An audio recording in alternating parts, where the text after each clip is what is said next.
AI versus real English teacher. Which one improves your speaking faster? Let's find out.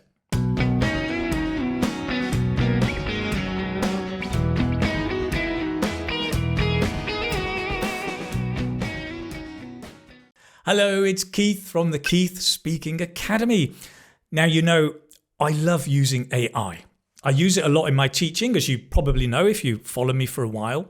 So recently, I decided to test out different AI speaking tools like Babbel, Speak, ChatGPT, and others, and compare them to a real English teacher, a good real English teacher.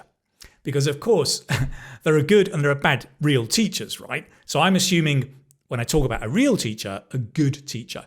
What does that mean? Well, pay attention, all teachers out there. I think a good teacher is one who gives relevant and useful information, gives context-rich materials, helps develop all the speaking skills, fluency, pronunciation, grammar, vocabulary, personalizes your learning, gives you useful feedback and correction, and motivates you.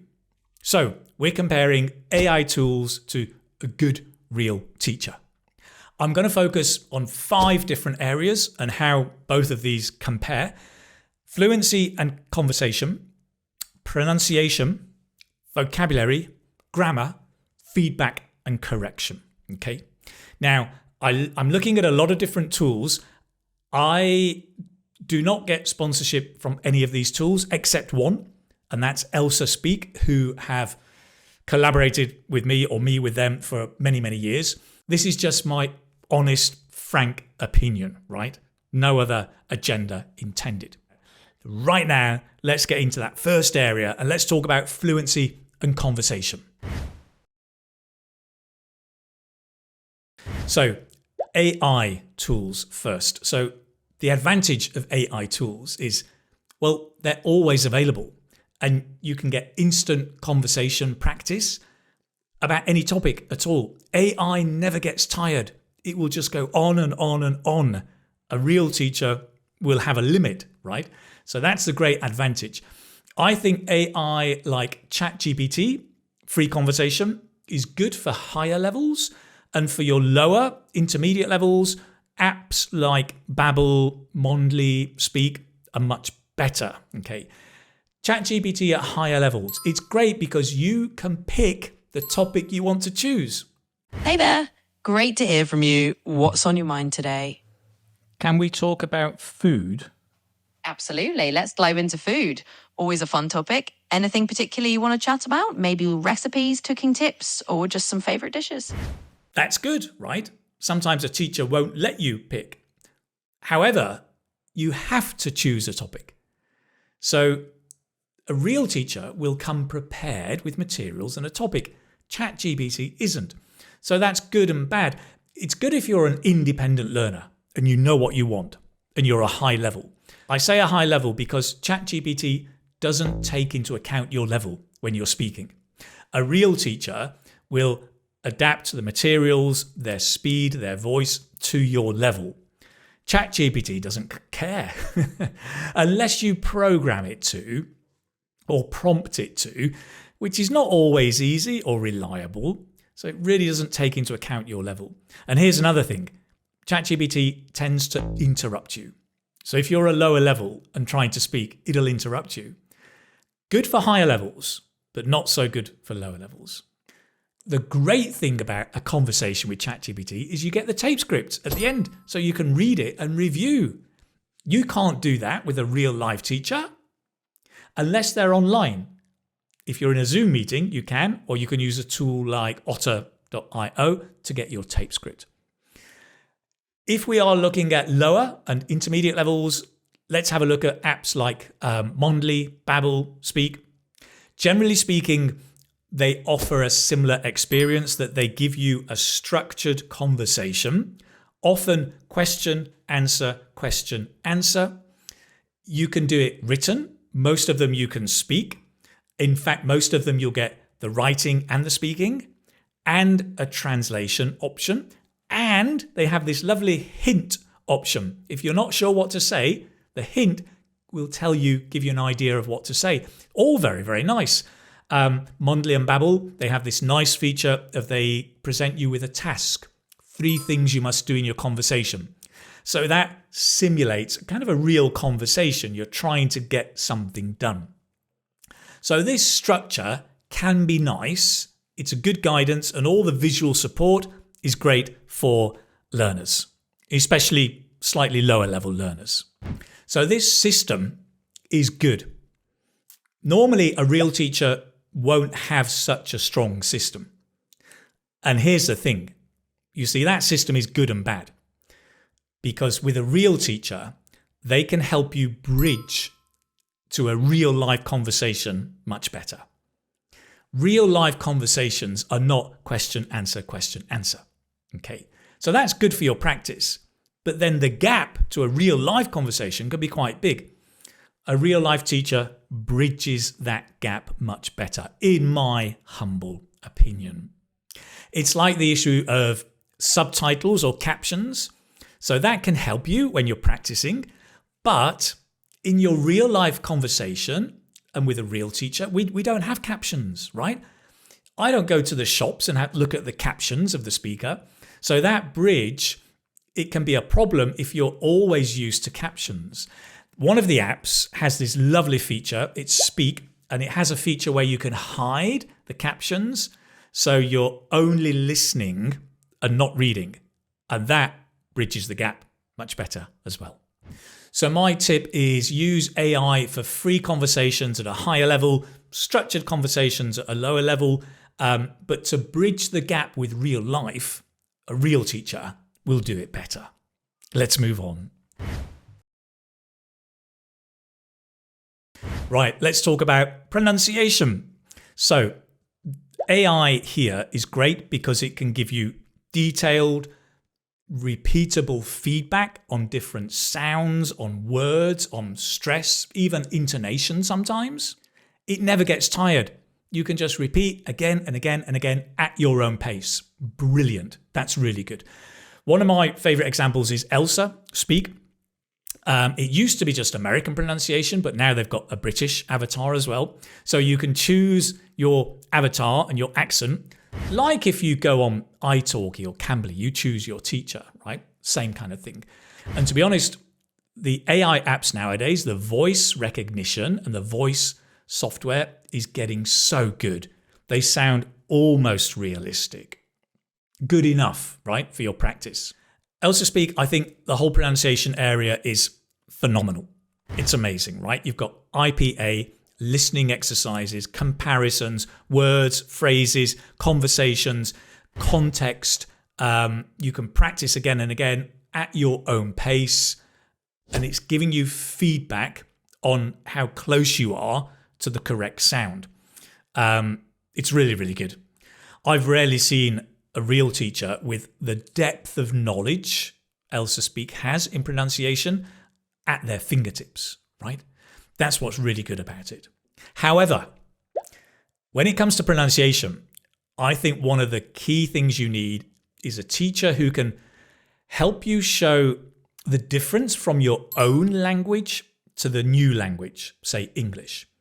And they can help you with visuals or even position of the tongue in the shape of your mouth and help you connect sounds in your language to the target language. Sometimes teachers can't do this, but if they know your mother tongue, they can help with that. A real teacher can do that. Whereas AI is much more generic, the same feedback for everybody. So I think my tip is to use AI for the detailed repetition, but if you can have a real teacher for real personalized training, then that's really useful too. Let's move on. Right, vocabulary, tricky, right? One of the most difficult areas for students. I think the big challenge for a lot of students is learning vocabulary, but then being able to use it. I think the strength of AI is it gives, I think, pretty good explanations of vocabulary. It can generate hundreds of examples, as many as you want, right? And you can practice instantly. I think that's great. So some examples, ChatGPT, I've discovered when you're having a conversation about, for example, the weather, and you're using simple vocabulary, it recasts, which means it talks back to you on exactly the same thing, but with even better vocabulary, more diverse and richer. Hello, let's talk about the weather. It's very hot today. I don't like hot weather. Hey there, sure, let's chat about it. Sounds like you're really feeling the heat. I totally get it. Hot weather can be a bit of a drag, especially when it just won't let up. If it helps at all, we can talk about ways to stay cool or maybe just complain a bit together. Brilliant. It can be a bit of a drag when it doesn't let up. Great phrasal verbs, really nice language, but it is high level. So in that context, you're picking up lots of synonyms and useful vocabulary, which I think is great because it's based in the context. Really powerful. We've got apps like Babbel, and Babbel allow you to get a good explanation, a good example, and then you can pause and repeat. You can press the pause and repeat. It's hard with a real teacher to press the pause button, right? That's what you can do with these apps. Then we've got the idea of spaced repetition.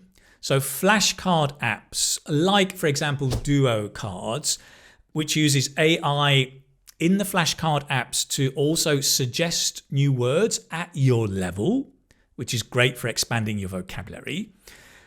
The limitation of flashcard apps, a lot of them, is it's based on words rather than, and so there's not much context. So you can learn the meaning, but then you don't really know the usage, how and when they're used. Maybe in a sentence, but not in a situation. Some of them give you a conversation, but again, it's a limited context. We have other apps like Duolingo that has gamification, which can make vocabulary learning fun and engaging, almost too engaging. You'll focus more on the game than the learning. But I have found a lot of students I know, even family learning Spanish, they find they build their knowledge, but they still can't use the words. So that gap, do you remember I talked about the gap between practice and real life? I think flashcard apps give you knowledge, but not practice for real life, generally speaking. That said, there was one app I was very impressed with, which is Speak. And Speak gives you some vocabulary, but it then gets you to practice by changing the tense, making it negative, making it positive, and asking a question. It does exactly what I do in my courses with the Speaking Success System. And that's why I loved it. It's great, right? It's the same idea. It's activating the vocabulary in a more engaged and relevant way to you as an adult student.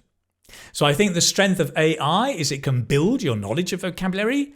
I think the strength of a teacher is they can help activate vocabulary. They can also select more useful and relevant vocabulary that you should focus on.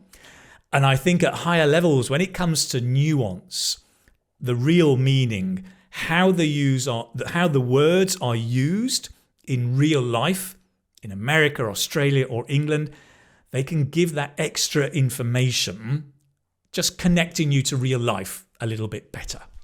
Okay, let's move on. Okay, next, grammar. Oh dear. Oh dear, oh dear. AI and grammar. Well, what are the positives? Come on, Keith, let's be positive. AI can generate lots of examples of your grammar you're practicing. It can explain to some extent, yes. But when it comes to grammar explanations, AI is like a train on a track. And it's like, I'm going to teach you this rule. Bum, bum, bum, bum, bum, bum, bum. And it wants to teach you that rule. And it won't come off the track or change direction at all. And this was true for ELSA Speak, Babbel, Mondly. They were all very similar in this respect. So I found it a bit frustrating. One of them, for example, was trying to teach me the possessive, right? Talking about my cat's food, is expensive. And I said, I don't have a cat. And it said, is your cat's food expensive? I said, I don't have a cat. No, but the food of your cat. I'm like, no. And it was like, I'm going to teach you about your cat and your cat's apostrophe food. And I went mad. A real teacher would be much more flexible. And they would give you an example relevant to you that is meaningful, so your learning is deeper. So it can be frustrating with grammar, like a train on a track. And what's more, right? I find teachers, real teachers, can teach grammar better because they can use timelines, visuals, graphs, pictures, discovery approaches that are just much more engaging. Again, a good teacher, right? So I was a bit disappointed with AI when it comes to grammar for speaking. So I get it that AI can give you lots of examples, simple explanations, but for personalized learning of grammar and actually being able to use grammar when you speak, I think a real teacher would be better. Okay, let's talk about feedback and correcting your mistakes. So AI, is very good at this, right? Generally speaking, it gives you a lot of feedback on your skills and it will correct your mistakes, often in a timely way, often with a good explanation why, and a chance to practice. That's something I notice real teachers often don't do, even the good ones. They correct your mistake and then you know the mistake, but then you don't go on and practice again and again until you get it right. You just move on to the next part of the lesson. So it was good. There were some apps, I think it was Speako, that had not only a visual correction, but a correction of your speaking, like a live correction. But that was an add-on. And at the end of the day, that's done by a real person giving you feedback later or in the moment. There was Babbel. I remember I had a free conversation with Babbel. And when I made mistakes deliberately, it didn't correct me, but it recast. So it said back to me the correct form, which is a really good correction technique.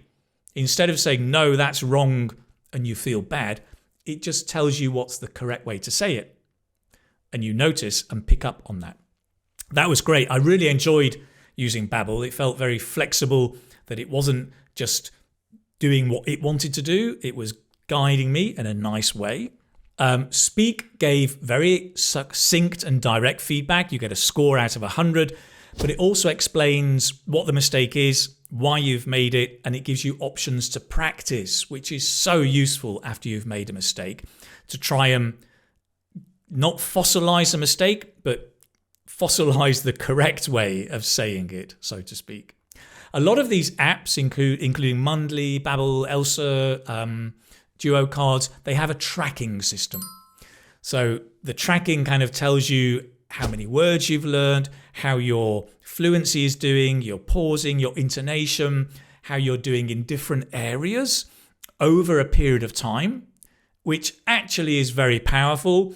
I think there are very few real teachers that have the ability to do that and track for each individual student to that depth. So that tracking is great. It can be very, very motivating, and it can keep you pushing to carry on learning. So I'm very impressed with that. So I think overall, AI is great for giving you long-term feedback, that tracking, and accuracy of mistakes and the ability to practice. I think what a real teacher does well, a good one, is that they will correct in different ways at different times, depending on what is needed at that moment. And it's often friendlier correction, right? There's a human contact. Correction by a machine is a bit colder, whereas the correction by a real teacher, the way it's done can affect how you take on board that correction. So there we have it. Let's move on. So which is better, the AI teacher or the real teacher, the good teacher? The answer, of course, is it depends. It depends on you, on your level, how independent you are or how much guidance you need. It depends on which skill you're practicing, what your goals are. It depends on how tech savvy you are and how you feel about AI.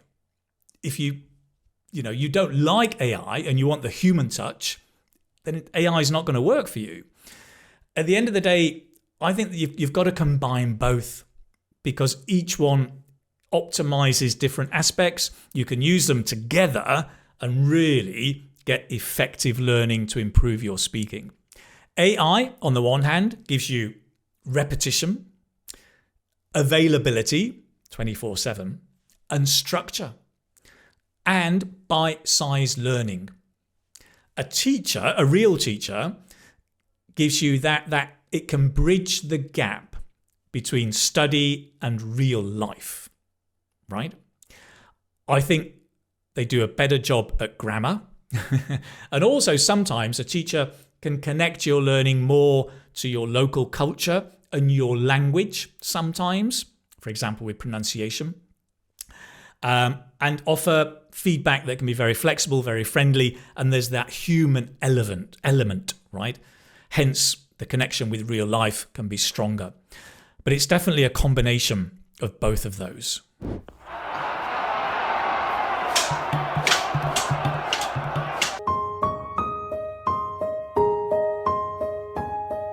So my answer to this is we need to combine real teachers with AI apps, combine mobile learning with computer-based learning and books and everything.